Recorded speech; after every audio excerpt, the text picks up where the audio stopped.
downtown Chicago at Millennium Park at Lurie Garden. And joining us today is Laura Acecatia, and she is the director and head horticulturist here. And Laura, thank you for joining us and letting us be here and share your garden with us. Thank you for coming. I'm so excited that you're here. This is just a beautiful garden. And can you tell us a little bit about the history? Well, we opened in 2004. And it was an exuberant opening. The whole park opened at once, and many people came to enjoy this new park, which is very interactive. And it's actually a green roof, right? It's a green roof. We're on top of a multi-level parking lot and a train line. And when this park opened, you could go in the fountains and you can get close to the plants, such as in this garden. And so people were very excited to have this jewel downtown. And such an urban environment. Yeah. You know, a lot of times people might not come into daily contact with these sort of plants. What do you see from the public when they're here? They get really excited because sometimes they don't know that we're here, and they're maybe looking for the cloud gate sculpture, and they come through and they're like, what is this garden? They love it. They love all the colors and the wildness of it. It's a beautiful stylized meadow, and we have a lot of diversity of species here, and we don't often see that in plantings where you cram so many different species into one place, but it still reads as like a nice garden. Yeah, and you have a famous designer that worked with you. Can you tell us a little bit about him? Sure. Pete Aldoff designed the garden. He worked with Gustafson, Guthrie & Nickel, a landscape architect firm, and he does these beautiful meadow gardens. He was famous in Europe for these gardens, and we were his first commission in North America.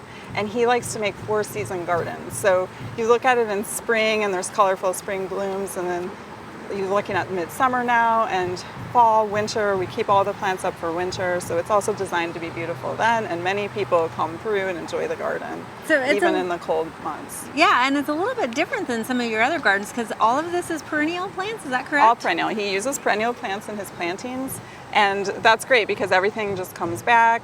I maybe sometimes switch things around when I feel like a plant isn't performing as it should, but for the most part things come back. Things also seed. So when you have a four-season interest garden, that means you leave the seed heads. Right. So I'm not deadheading. So some plants may seed around, and I allow that to be where it looks good, and where I think it maybe is getting too busy, I'll remove some of those, and we give those plants away to community gardens. So the garden is actually changing and shifting with those seeds and things like that.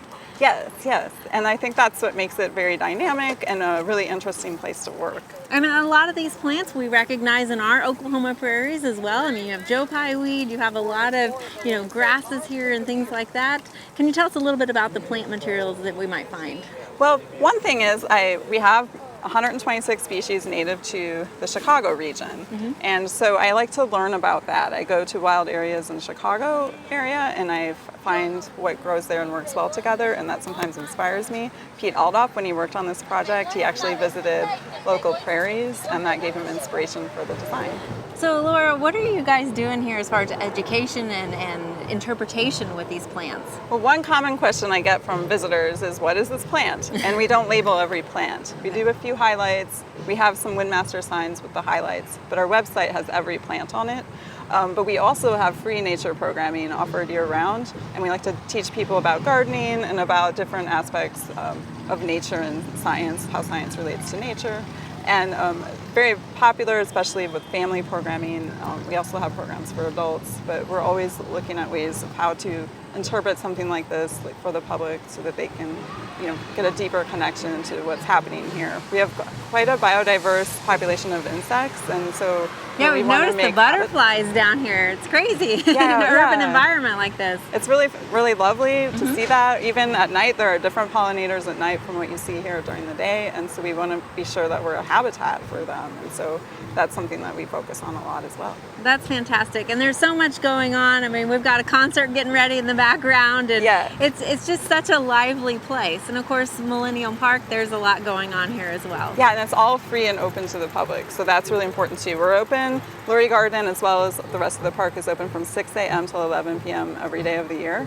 And we have all kinds of events and things happening that are free as well. So we love that. So we should check out your website if we're coming to Chicago, definitely, for more information. LurieGarden.org, and you can find out more about the plants too. Laura, thank you so much for your time and showing us your lovely garden down here in downtown Chicago. Thank you for coming. It was so wonderful to meet you guys.